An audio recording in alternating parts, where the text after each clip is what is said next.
A'udhu billahi minash shaitanir rajim. Bismillahir rahmanir rahim. Surah Al Kahf, ayah number 103 to 106.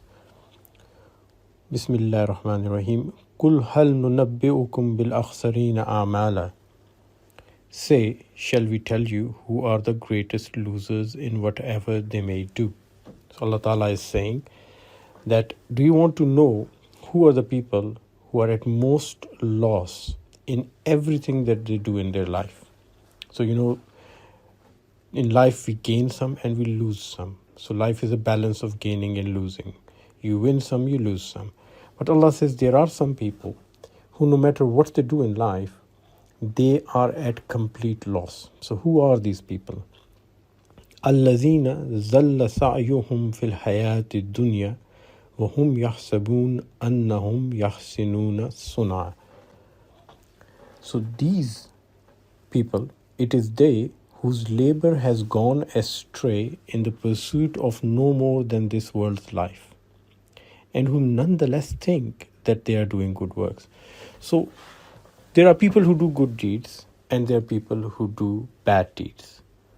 But the worse is the case with people who do good deeds, but they are doing them for worldly sake. And all of their effort is for this world. Whatever they do, it is for this world. And none of that effort has got a real concept of good or bad behind it. So they are doing it at whim. They're doing it when they feel like it. When they feel good, they do something good. When they don't feel good, they would not do it. And they think that they're doing the right thing, especially putting all the effort into this world's life. And most of their efforts are to gain worldly gains. So they're looking for the profit in this world, and they think that they can be successful in this way. So وَهُمْ يَحْسِبُونَ means that they believe, they think, أَنَّهُمْ يَحْسِنُونَ صَنْعًا, that they are doing the good works, they're doing the best works. Now, firstly, let's look at the life of this world and what Allah says. Allah Ta'ala describes the life of this world as just a play. So it's all a game and a play going on. And the real life is the life hereafter. The Prophet ﷺ, he explained it once in the hadith. He said that this life compared to the life hereafter is like dipping your finger in water in a sea. So the life hereafter, if it's like the sea, imagine the ocean. Imagine all the beauty of the ocean and the vastness of the ocean, and all the 7 oceans are connected to each other, and they've got these incredible creatures in them. There's sharks and whales, and there are coral reefs, and there are deep sea trenches, and there are islands arising from the ocean. Compare all of that. That is like akhirah. And dipping your finger in the water is a sensation of water. You're not even holding it in your hands. You're just dipping your finger in the water. You get a sensation of water. That sensation of wetness is what this world is compared to the life hereafter. So imagine if all the focus is on this life and we are ignoring the real life, which is the life hereafter, and the real world, the universe that Allah has created for us, how much of big loss are we at? Another thing is that Allah Ta'ala in Quran, whatever He talks about is very logical and simple to understand. So when Allah says that the life of this world is lahwa wa lahab, it is just a play, it is just a game, it's a beautiful parable. Because if you see children, when they sit around to play, and they have some games, like they have a monopoly game in which you buy a property and you become rich, or you have a Ludo game in which you are moving your dice and moving from one place to another and winning, or if you have chess in which you are moving the chess pieces. Now all these games, they are very attractive, and you can see when children are playing it, even when grown-ups are playing it sometimes, they get totally absorbed into them. And they won't care about food, they won't care about brushing their teeth, they won't care about doing the homework. All the focus is on the game. And they think, this is it. This is giving me pleasure. The immediate, intense pleasure that they're getting, it overwhelms them. They're addicted to it. So what happens? They are focusing on it completely, not paying attention to anything else. And at the end of the day, they have to wrap up that game and have to move on. And after them, on another day, someone else would be playing the same game, another group of people, and they would be taking it as seriously as those children were. The next set of children would be taking it as seriously as the children before them were. And then when the game is over, time is over, they wrap it up and they move on. The worldly life is exactly the same. Me and you are just players in this game which has been going on for tens of thousands or millions of years. And there were bigger players than us before. There were bigger kings, there were bigger intellectuals who have been in the past compared to the kings and the intellectuals of today. There have been prophets who came and who went. There have been powerful people who came and who went. There have been powerful creatures, more powerful than the human beings, dinosaurs who came and went. Many of them did not even leave a record in the fossil track, so we don't even know whether they existed or not. And the paleontologists say that out of every 9 billion creatures who live on the planet from one certain species, over time only one gets fossilized. So that's the ratio of fossilization. So out of 9 billion dinosaurs of a particular time, for example, if they existed, only one would be fossilized. And that would be anywhere in the world. Anywhere in the world that fossil would exist. The rest, they would just rot away, decay, and won't even leave behind a fossil. That's the average on which a fossil is formed. So imagine from Adam till today, the estimate is that the human population which has ever existed is around 9 billion or less than that. Because in most of the times in history, we did not account more than a few million. So let's say we are 9 billion till now, from Adam to us. If today an asteroid strikes the world and we all are destroyed, and new creatures would come after us, the fossil record would only have one skeleton from all of our species somewhere in the world. Could be anywhere in the world. Could be under the ocean. Could be under a lake. Could be buried 1,000 meters under the ground in some desert. If some intelligent beings were to come and look around for fossil record, they would probably never even find us. We would not even register on the record of this planet that we ever existed. And look at all that we have achieved. We have achieved more than any other creature, but we won't even be registered in the fossil record by the sheer lack of numbers we've had. So all of this world is like a game. We come, we play, we leave. We don't take any of it with us. Like that game of Monopoly, you think you have got Oxford Circus and you've got Central Manhattan and you've got all those buildings on it, but that's nothing. It means nothing. You move on, someone else comes and sits there, and someone else is playing with the same pieces and with the same playmat. And this goes on and on. The reality of life is not what we see. And Allah Ta'ala says, I've given you intellect and I've given you understanding. And I have not made you just for this purpose. So anyone who focuses on this is the biggest loser. Because when you die, everything ends. Whether you die a multi-billionaire or whether you die a penniless person, it makes absolutely no difference.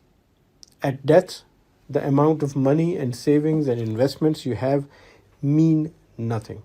And during life, what means is a shelter over your head, food to eat, and a place to sleep.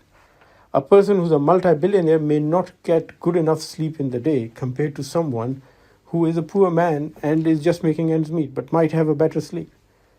Happiness is the same. You can be the richest and most powerful person in the world, and you may not be happy at all, compared to someone who's not as powerful and as rich as you, but is having a much more happier existence.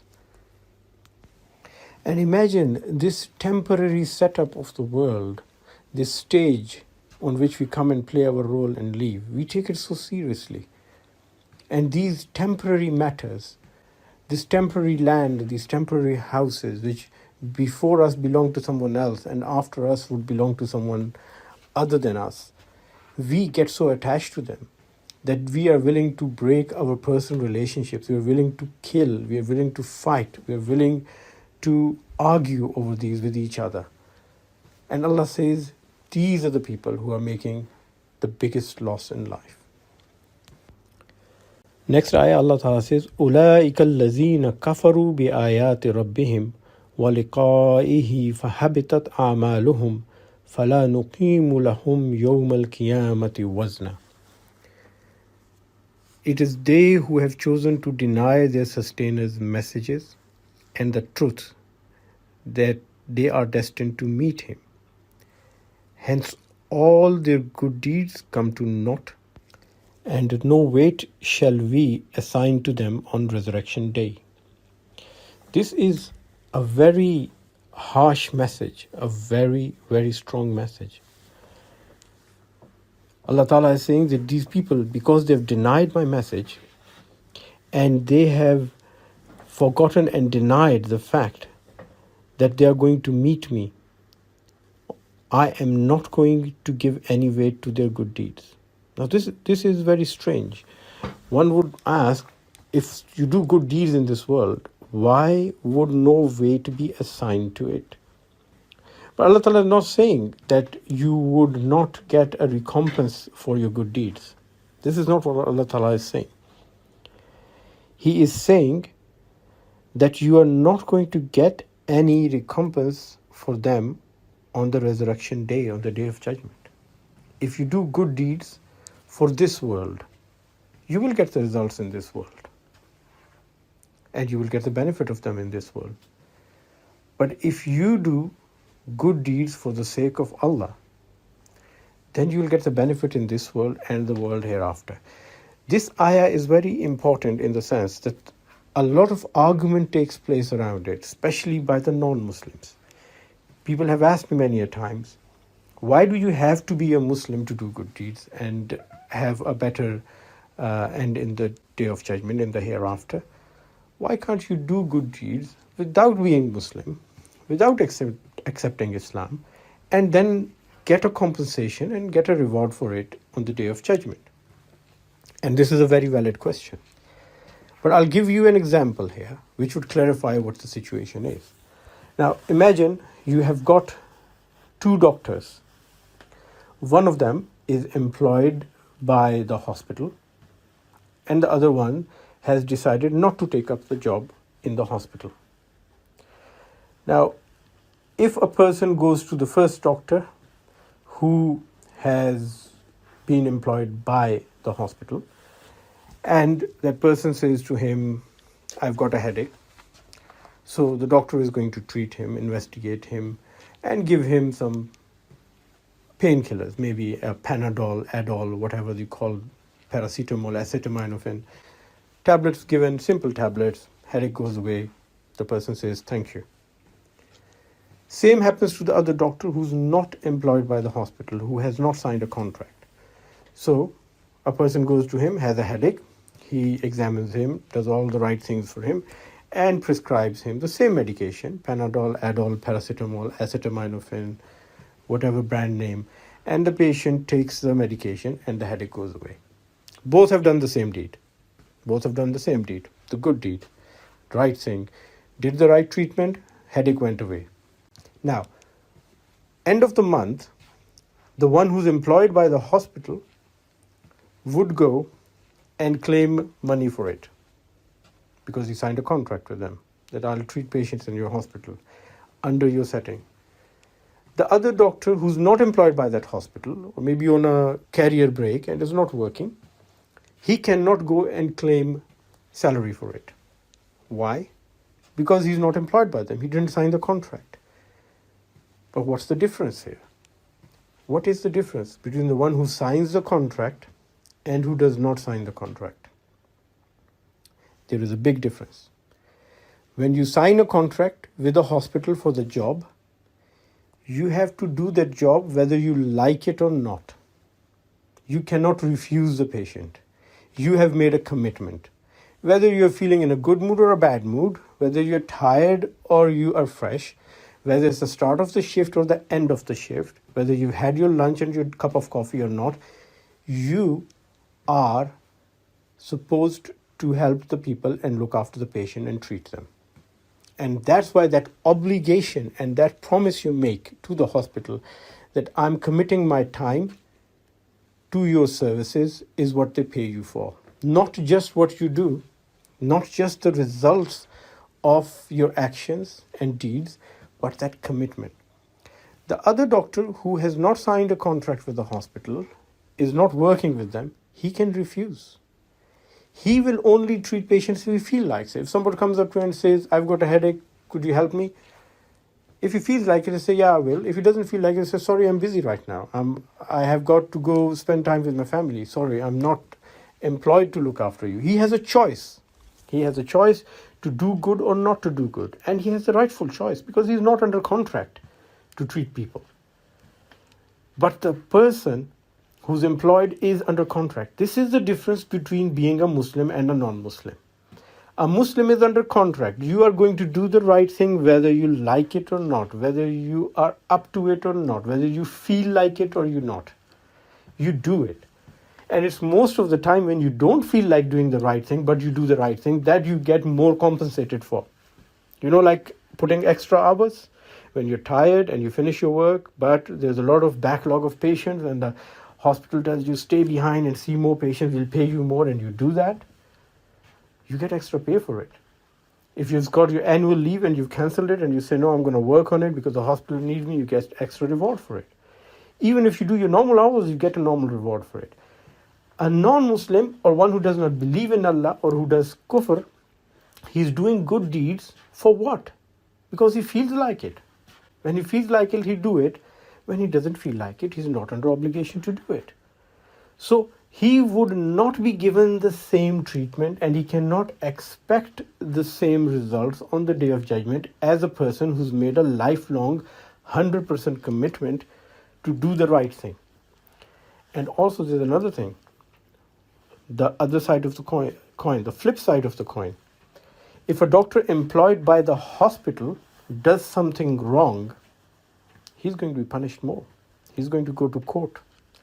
And he's going to be answerable why he did the wrong thing. He'll have to clarify himself and justify himself.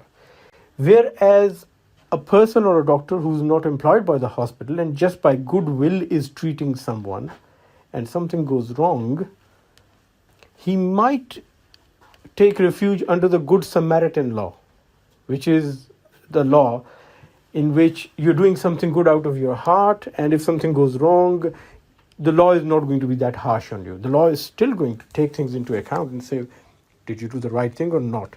Were you vigilant enough? Why did you commit to a task that you were not up to it? But the Good Samaritan law, which comes from Bible, where there was a Good Samaritan Jew who helped a traveler who was injured. It's a long story, but just to give you a general idea, the Good Samaritan law says that if you're doing something out of the goodness of your heart and you commit a mistake, the law is not going to come down on you too harshly. But if you're doing it for a compensation and you've committed and you've signed up to do the job and you do something wrong, the law is going to treat you very strictly. So being Muslims, we do get more reward, but we are also more answerable. Next ayah is ذَلِكَ جَزَاؤُهُمْ جَهَنَّمُ بِمَا كَفَرُوا وَاتَّخَذُوا آيَاتِي وَرُسُلِي هُزُوًا. That will be their recompense, their hell, for having denied the truth and made my messages and my apostles a target of their mockery. And now Allah is giving the thought process. Why people do not believe even when they have received the message and they've understood it. They think they are too clever. They think it's not good enough for them. They make fun of the message. They make fun of the apostles, of the prophets. And then, end of the day, when they realize their mistake and they see that they've put all that effort in their life and even the good things they've done, all they got was a reward in this life. And because they never aimed for the hereafter, they never signed up to that contract to commit, to make a commitment that I am committing to be the right person and to do the right thing, to be a good human being, because they've not committed to it, they've lost on a huge amount of reward and benefit, which could have been theirs very easily. And remember, one of the worst sins that we can ever commit is arrogance and pride. When we look down on others, other human beings, when we make fun of others, whether it's a message from Allah, or whether it's a prophet of Allah, or whether if it is someone who's telling us what the right thing is and what you should not be doing in life and how to be a good person, when we make fun of them and mock them and think that they are losers because they don't have those worldly gains and possessions that I have got and I've made it in the world and I'm living a life of luxury. So this is a testament to me being the good person and the right person. That arrogance and that pride and that looking down on other human beings is one of the worst sins that anyone can ever commit. Remember, Shaitan did not drink alcohol. We don't have any record of it. He did not murder anyone. There's no record of that. He did not commit any of the other crimes which we consider to be very bad, like raping or molesting or anything of the sort. We don't know. There's nothing to mention that he ever did such a thing. His worst crime was arrogance and thinking he was superior to other beings of Allah. And that crime is the crime which is one of the worst crimes of all time. And that is the root of most evils. When we think we are superior, then we think that other people don't deserve what we deserve.